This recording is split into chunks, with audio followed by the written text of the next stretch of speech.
अस्सलाम वालेकुम। उम्मीद है आप सब खैर खैरियत से होंगे। आज मैं बनाऊंगी बहुत ही मज़े की टिक्कियाँ। ये बहुत ही आसान तरीके से बनती हैं। ये तरीका आप सबको ज़रूर पसंद आएगा इंशाल्लाह।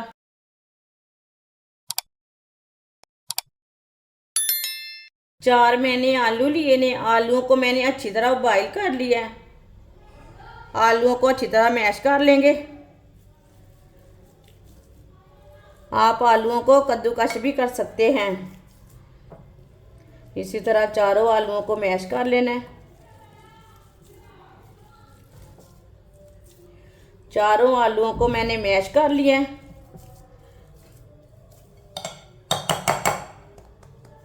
बारीक कटा हुआ प्याज, प्याज मैंने आधा लिया है, प्याज डाल लेंगे। आधी शिमला मिर्च बारीक कटी हुई डाल लेंगे। बारीक कटी हुई पत्ता गोभी डाल लेंगे। पत्ता गोभी आप थोड़ी सी कम भी डाल सकते हैं, ज़्यादा भी डाल सकते हैं। कद्दूकश की हुई मोज़रेला चीज़ आप दे सकते हैं, इसे मैंने कद्दूकश किया। चीज़ डाल लेंगे। अगर आपके पास चीज़ नहीं है तो कोई मुश्किल नहीं है, आप ऐसे भी बना सकते हैं।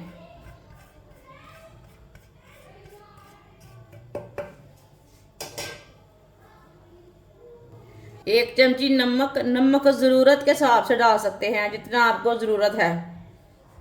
एक चमची पिसी हुई लाल मिर्च, इसमें मैंने सब्ज़ मिर्च नहीं डाली, बच्चों के मुंह में आती है इसके लिए नहीं डाली। आप डालना चाहते हैं सब्ज़ मिर्च तो डाल सकते हैं। आधी चमची हल्दी पाउडर डाल लेंगे। आधी चमची साबुत ज़ीरा डालेंगे। आधी चमची साबुत धनिया। सब चीज़ों को अच्छी तरह मिक्स कर लेंगे। आप इसमें सब्ज़ धनिया भी डाल सकते हैं, मैंने इसमें नहीं डाला लेकिन आप डाल सकते हैं। ये बहुत ही सादा तरीका है। वीडियो को पूरा देखें, वीडियो को पूरा देखने से समझ आती है बाजी ने आज क्या बनाया है। अच्छी तरह मैंने मिक्स कर लिया सब चीज़ों को। थोड़ा सा ऑयल लगा लेंगे हाथों को। अब इसकी टिक्कियाँ तैयार कर लेंगे।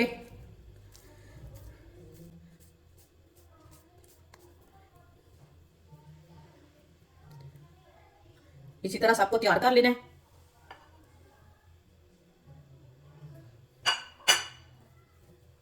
थोड़ा सा ना ऑयल लाजमी लगाना है हाथ को।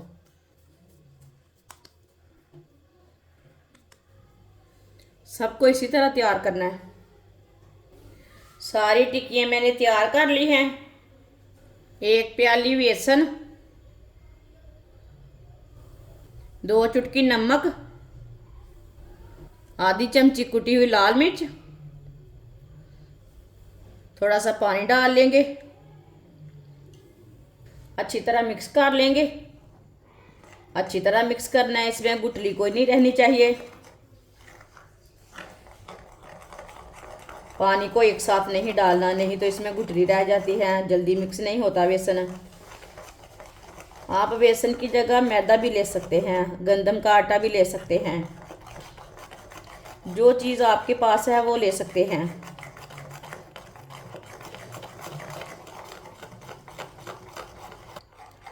बेसन को अच्छी तरह मिक्स कर लिया। इसे मैंने पतला भी नहीं रखा और गाढ़ा भी नहीं रखा, आप दे सकते हैं इसी तरह पेस्ट को रखना है। एक टिक्की लेंगे, बेसन में पहले डिप कर लेंगे। आप चाहे तो इसी तरह बेसन लगा के भी फ्राई कर सकते हैं, लेकिन इसमें ब्रेड क्रम्ब लगा लेंगे। इससे खूबसूरती अच्छी आती है, टिक्कियाँ अच्छी बनती हैं। इसी तरह अच्छी तरह ब्रेड क्रम्ब लगा लेंगे। सबको इसी तरह तैयार कर लेना है। माशाल्लाह देखें, इसी तरह तैयार करना है सबको। सारी टिक्कियों को मैंने ब्रेड क्रम्ब लगाकर तैयार कर लिया है। ऑयल हमारा अच्छी तरह गर्म हो चुका है। आप ऑयल की जगह घी भी ले सकते हैं। एक एक टिक्की डाल लेंगे।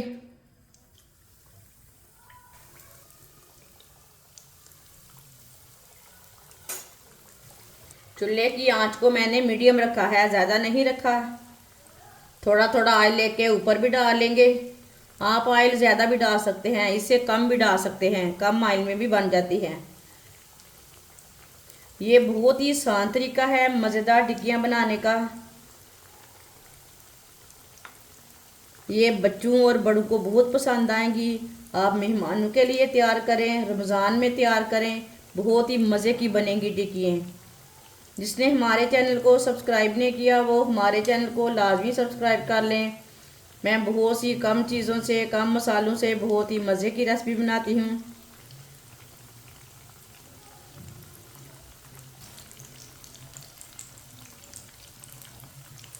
चूल्हे की आंच को मैंने थोड़ा सा कम कर दिया है। अब इसे टालेंगे। माशाल्लाह देखिए कितनी अच्छी बनी है ये टिक्की।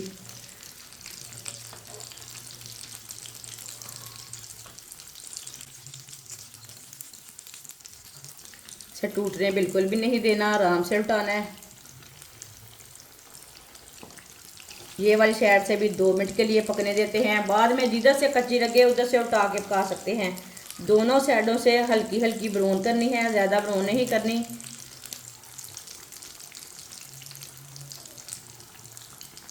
दो मिनट हो चुके हैं। ये वाली साइड से भी उठा लेंगे।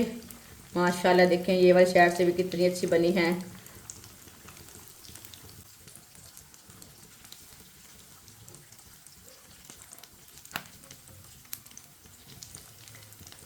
चूल्हे को बंद कर देंगे।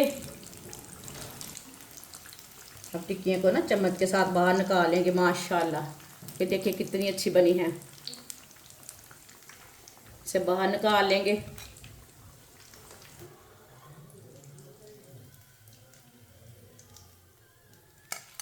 जो बाकी की बची हुई टिक्कियाँ हैं वो भी इसी तरह फ्राई कर लेंगे। माशाल्लाह टिक्कियाँ हमारी तैयार हो चुकी हैं। ये बहुत ही मज़े की बनी है। आप इसे केचप के साथ खाएं, चटनी के साथ खाएं, ये बहुत ही मज़े की बनती है। आप अफ्तार में बनाएं, मेहमानों के लिए बनाएं, ईद पे बनाएं, ये बहुत ही मज़े की हैं। हमारी वीडियो पसंद आए तो लाइक करें और हमारे चैनल को सब्सक्राइब करें। अच्छा खुदा हाफिज़।